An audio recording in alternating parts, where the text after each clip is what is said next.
കോൺഗ്രസിലെ പിളർപ്പിന് പിന്നാലെ ഇന്ത്യ സഖ്യത്തിനൊപ്പം ഉറച്ചു നിൽക്കാൻ കരുക്കൾ നീക്കി മമതാ ബാനർജി മുതിർന്ന കോൺഗ്രസ് നേതാവായ സോണിയാഗാന്ധിയുമായി കൂടിക്കാഴ്ച നടത്തി.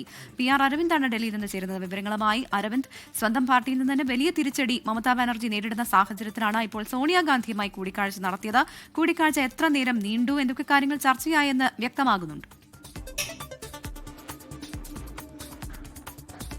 പ്രവചന ഏകദേശം 1 മണിക്കൂറോളം സമയമാണ് കൂടിക്കാഴ്ച നീണ്ടുനിന്നത്. നമുക്കറിയാം, മമതാ ബാനർജി തിരഞ്ഞെടുപ്പ് ഫലം വന്നതിന് പിന്നാലെ വലിയൊരു പ്രതിസന്ധിയിലൂടെയാണ് കടന്നു പോകുന്നത്. കാരണം ആദ്യം MLA-മാർ മമതാ ബാനർജിയെ കൈവിട്ടു. ഇതിന് പിന്നാലെ MP-മാരും ഇപ്പോൾ കൈവിടുന്ന ഒരു സാഹചര്യമാണ് നിലനിൽക്കുന്നത്. നിലവിൽ പാർട്ടിയുടെ പേരും അതുപോലെ തന്നെ ചിഹ്നവും മാത്രമാണ് മമതാ ബാനർജിയുടെ പക്കലുള്ളത്. അപ്പോൾ BJP-ക്കെതിരായുള്ള പോരാട്ടത്തിൽ അതിൽ ഇന്ത്യ സഖ്യത്തിനൊപ്പമുള്ള പാർട്ടികളുടെ പിന്തുണ അത് മമതാ ബാനർജിക്ക് അനിവാര്യമാണ്. ഈ പിന്തുണ കൂടുതൽ ഊട്ടിയുറപ്പിക്കുക എന്ന് തന്നെയാണ് ഈ കൂടിക്കാഴ്ചയിലൂടെ മമതാ ബാനർജി ലക്ഷ്യം വയ്ക്കുന്നത്. അവസാനമായി സോണിയാഗാന്ധിയുടെ വസതിയിലേക്ക് മമതാ ബാനർജി എത്തിയത് 2021-ലാണ്. 5 വർഷങ്ങൾക്ക് ശേഷമാണ് വീണ്ടും മമതാ ബാനർജി സോണിയാഗാന്ധിയുടെ വസതിയിലെത്തി ഇപ്പോൾ ഒരു കൂടിക്കാഴ്ച നടത്തിയിരിക്കുന്നത്. എന്തായാലും ഇന്ത്യ സഖ്യത്തിൽ ഉറച്ചു നിൽക്കുക, പാർട്ടികളെ ഒപ്പം കൂട്ടിക്കൊണ്ട് BJP-ക്കെതിരായുള്ള പോരാട്ടം മുന്നോട്ട് കൊണ്ടുപോവുക എന്നതാണ് മമതാ ബാനർജി ഇപ്പോൾ ലക്ഷ്യം വെച്ചിരിക്കുന്നത്. നമുക്കറിയാം, തെരഞ്ഞെടുപ്പ് ഫലം വന്നതിന് പിന്നാലെ ഏകദേശം 58 MLA-മാർ മമതാ ബാനർജിയിൽ നിന്ന് മാറി സ്വന്തമായി തൃണമൂൽ കോൺഗ്രസ് എന്ന അവകാശവാദം ഉന്നയിച്ചിരുന്നു. 20 MP-മാരും ഇത്തരത്തിലുള്ള അവകാശവാദം ഉന്നയിച്ചിരുന്നു. കാരണം ലോക്സഭയിൽ ഏകദേശം 28 പേരുടെ പിന്തുണയാണ്, 28 MP-മാരാണ് തൃണമൂൽ കോൺഗ്രസിനുള്ള. അതിൽ 20 പേരും NDA പിന്തുണയ്ക്കാൻ പോകുന്നു എന്നുള്ള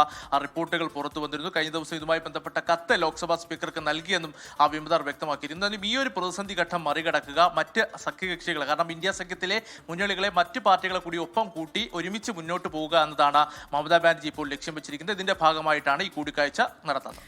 BJP-ക്കെതിരായിട്ടുള്ള പോരാട്ടം ശക്തിപ്പെടുത്തുന്നതിന്റെ കൂടി ഭാഗമായാണ് ഇപ്പോൾ മമതാ ബാനർജി സോണിയാഗാന്ധിയുമായി കൂടിക്കാഴ്ച നടത്തിയത്. കൂടിക്കാഴ്ച 1 മണിക്കൂർ നീണ്ടു. വിവരങ്ങളാണ് PR അരവിന്ദ് ഡൽഹിയിൽ നിന്നും നൽകിയത്.